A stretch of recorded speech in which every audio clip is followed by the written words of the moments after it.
લગ્ન પછી કઈ તારા ભાઈ નું જીવન બદલાનું નથી. તને ખબર જ છે ભાઈ એનો મરજી નો માલિક.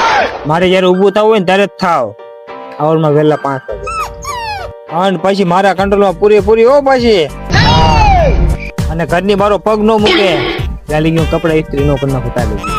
અને મારા વગર તો ખાવાય નો બેહે. હું તારે બેહે ને. અને હજી જે ક્રિકેટ મેચ જોવાનો શોખ હતો હજી કઈ ભાઈ મૂકી નથી દીધું.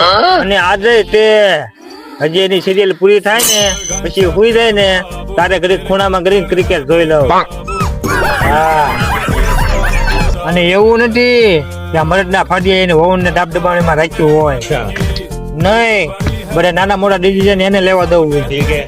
જેમ કે પૈસા ક્યાં ઇન્વેસ્ટ કરવાના, ઘર ક્યાં લેવું, ગાડી કઈ લેવી, અને ઘરના બધા મોટા ડિસિઝન તારો ભાઈ લે.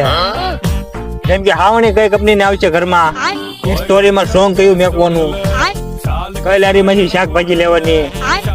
અને લગ્ન પછી કઈ ભાઈબંધો ને મળવાનું જે બંધ નથી કરી દીધું. અને આજે તે એ બધા ભાઈબંધો ને બબે કલાક મળું છું મહિનામાં એક વખત. અને એ મારા ઘરના કે તો મરદ નું ફાડ્યું નો, મરદ નું ફાડ્યું આમ જો, મરદ નું ફાડ્યું મુશ્કેલ આટલા કઈ હપ્તા રાખ્યા છે. હા મરદ નું ફાડ્યું.